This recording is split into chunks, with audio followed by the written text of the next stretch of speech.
new COVID test kit vending machines are here on campus, and we have more on when they'll be available for students soon.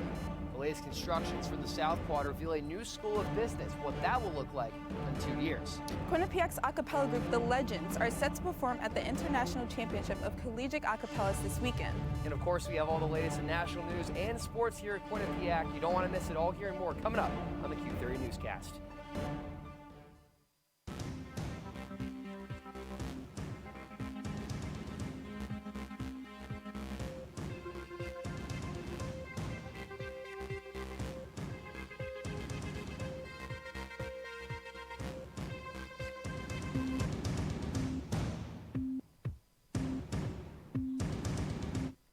Good evening and welcome to the Q30 Newscast. We're your anchors for tonight. I'm Averill Evans. And I'm Eric Kerr, and we have several stories for you tonight, so let's get right to it. We start with the latest COVID-19 numbers across campus. As of 2 days ago, 23 students have a positive case, while 34 tested positive over the last week. The number of active cases has not changed from our last newscast, but new cases at Quinnipiac increased by 9 since January 31st. The new COVID test kit vending machines are here, but not ready for use yet.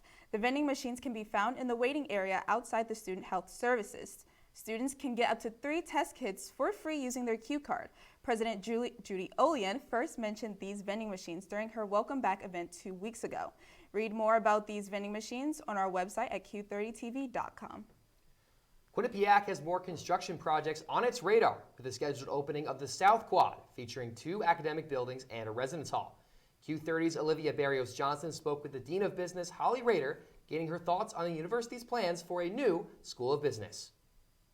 Quinnipiac University received funding from the Board of Trustees to build a new home for the School of Business. The new construction will take place in the South Quad, here where the pine trees once grew very tall. The new School of Business building will also include an innovation hub, a financial technology center, and an event space that can seat up to 150 people. It's going to be vibrant, inviting space, and importantly, is connected to one of the core principles that we're using in the design of the space, and that is that it is inclusive, and a second, that it is magnetic, that it's a space where students want to come and there's ample study space and collaborative space where they can do their work. With the plan to move forward with construction, some students are concerned about the environmental impact this decision can bring. I think the School of Business building would be very beneficial to the business students and whatnot, but I don't believe they should be chopping down trees to recreate a business. You know, we're working on sustainability and things like that, and the environment is at stake. They shouldn't chop down trees for a building. In an email sent by President Judy Olean, an environmentally conscious central energy plant will also be housed below the new School of Business. As of now, there is no word on what will happen to the existing School of Business, and the university plans to complete construction by 2024. This is Olivia Barrios Johnson for Q30 News. Quinnipiac is celebrating their 2nd annual MLK Dream Week. Earlier tonight, Director of Arts and Cultural Affairs, Adrian Jefferson, spoke at a lecture titled Cultural Equity, Anti-Racism, and the Arts in the Mount Carmel Auditorium. The lecture focused on the role of arts in advancing racial justice. The event also talked about the newly released Cultural Equity Plan in the city of New Haven. The plan was formed to grow access to art and culture for the residents. One professor plans to take his students directly to the Quinnipiac polls. Professor Scott McLean will take his public opinion polling class to the university's Polling Institute in Hamden in order to show his students how to create the polls, but also demonstrate how they interview people. McLean will take his students to the Institute later this month, and he says that this trip will be a convenient resource for his students to take advantage of. We really wanted to make use of this really unique resource that is exclusively a Quinnipiac resource, something that our students can come here and really get a benefit of being part of a nationally recognized and respected polling program. And the Bobcat Den is serving up some new options on campus. The Daily Press, the sandwich shop introduced to campus last semester, is allowing students to customize their sandwiches. Peter Ham, Quinnipiac's assistant dining director, is excited for all the options people can order. We have subs and we have wraps. They can be pressed, they can be cold, and we've added a lot more ingredients so the students can choose a lot of different things to put onto their sandwiches. We've also added a meatball sub. And in a few weeks, we're looking for a soft ice cream machine to be coming in here, a little bit of soft serve with some toppings, which I think will be exciting, for the students as well. Now, Ham also mentioned that the Bobcat Den will add some new lounge and furniture for people to use. Quinnipiac's a cappella group, The Legends, will be competing in the International A Cappella Competition this weekend. They have been preparing all year to compete after gaining recognition across Connecticut by participating in off-campus events and at sports games. They are hoping to advance in the competition and travel to Boston for the semifinals. And none of us are music majors, and we're competing and doing well against schools who have huge music departments, schools who have music majors who have the funding to have great facilities, and we don't really have that. But at the same time, like, we go out there, we have fun, and at the end of the day, I think that's what allows us to really perform to the best of our ability. They will be having a watch party on March 13th in the Eklund Center. Due to limited capacity, the watch party will also be live streamed for the public to watch. Don't turn that dial. We have news you need to hear from Governor Ned Lamont and the updates on a mask mandate across the state. Plus, we talk about a mural honoring a famous figure that will be placed in the Dixville Avenue, Hamden soon. Stay with us.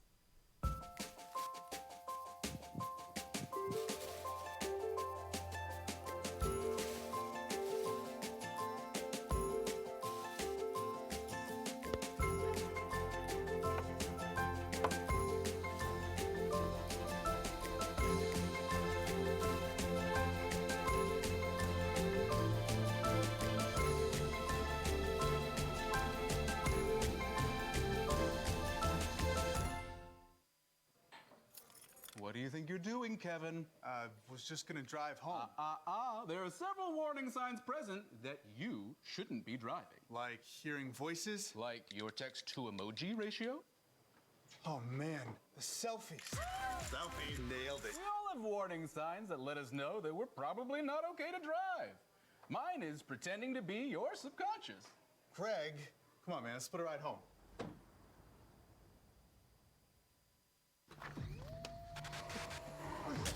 Multiple studies have shown that marijuana can slow both driver reaction and response time, which can be really dangerous. It's here. It's here. Wait. What? I can't drive. Why? My. Oh.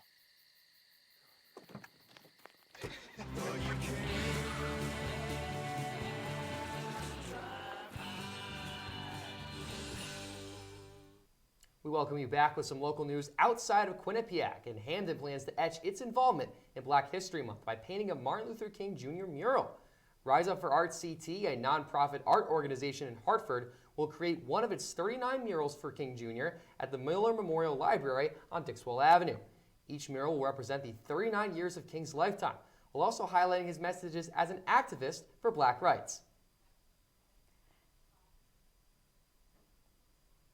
There's a lot happening around the nation right now, from statewide mask updates to continued bomb threats during Black History Month. Mason Glott is in the studio with more information. Thank you, Eric and AV. This week, Second Gentleman Doug Emhoff was rushed out of a Washington, D.C. high school by the Secret Service yesterday following a bomb threat to the school. Emhoff was visiting the Dunbar High School as part of a Black History Month event. The bomb threat was delivered to the school at around 2:15, and the Secret Service rushed Emhoff off the campus minutes later. Emhoff spokesperson Katie Peters wrote a statement on Twitter following the event, saying, quote, "Mr. Emhoff is safe and the school has been evacuated. We are grateful to Secret Service and DC Police for their work," end quote. Governors in multiple states have announced they are rolling back mask mandates in response to declining coronavirus cases. Governor Phil Murphy of New Jersey was the first to make an announcement. On Monday, Murphy announced he will lift mask mandates in schools and child care centers next month, saying, quote, "We can responsibly take this step given the continuing drop in new cases and hospitalizations from Omicron, and with all the evidence projecting a continued decline over the coming weeks," end quote. The governors of California, Oregon, Connecticut, and Delaware followed soon after. While many Americans are in favor of lifting these mandates, public officials are still advising the states to mandate masks everywhere. More states are expected to follow suit in the coming weeks. That's all I have for National this week. Back to you guys at the desk. Stay with us for the latest in Quinnipiac sports, where men's ice hockey had a Tuesday night match at home. And the comeback story of a sport with a nearly 2-year hiatus from campus. That and more in 2 minutes.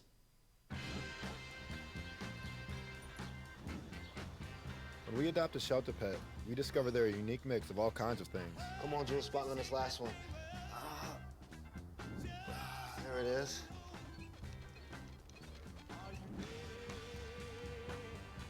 Keep going with it. Leo. They're a little bit of a lot of things,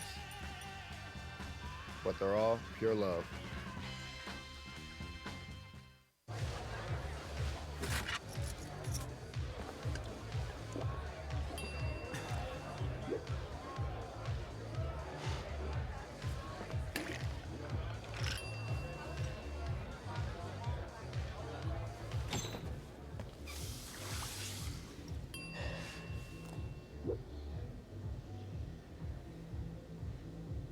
If you need to do something to feel okay to drive, you're not okay to drive. Don't drive buzzed.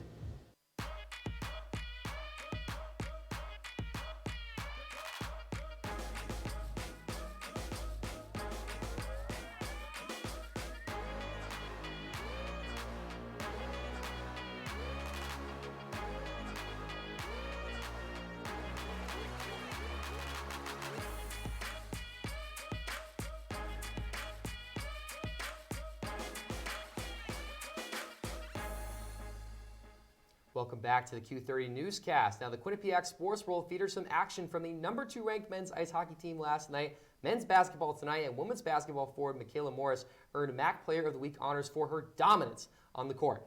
Dylan Summer has the latest on all these Bobcat athletics. Dylan, what do you got for us? Thank you, Eric and AV. It's been another action-packed week in the world of Quinnipiac sports. Let's get started with men's ice hockey. The men's team returned to Frank Perotti Jr. Arena last Friday to face off against the Union Dutchmen. The Bobcats came out victorious, defeating the Dutchmen 2-1. First-year goaltender Yanni Peretz played a big role in the game, as he had 26 saves and a .958 save percentage. He also was named ECAC Hockey Goalie of the Week for his strong showing.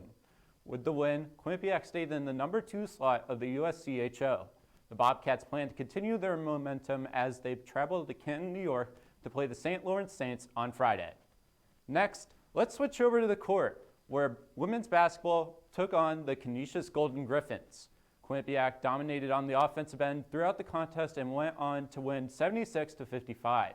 Junior forward Michaela Morris was a huge contributor as she had 26 points and 10 rebounds for the night, marking her 9th double-double of the year. In addition, Morris was named MAC Player of the Week for her standout performance. The accolade of Morris marks the 3rd week in a row where a Bobcat player has earned a weekly award. With the win, Quinnipiac swept the Golden Griffins for the season and improved their record to 14-8 on the year. They look to continue their winning ways as they face the Iona Gales on Saturday at the People's United Center. And we got some breaking news right now as the men's basketball team went on to win against the Fairfield Stags 69-60. And that's all for sports. Let's head back to the desk. Thanks, Dylan. Well, I think that's all we have time for here tonight, AV, on the newscast. But of course, you can make sure to check out all of our content on Q30TV.com, and also make sure to check out our Twitter for all the latest Q30 news, at Q30 News, of course, as well. But for all the producers, talent, everyone else behind the scenes, my name is Eric Kerr. And I'm Avril Evans. Have a great night and a better tomorrow, Bobcats.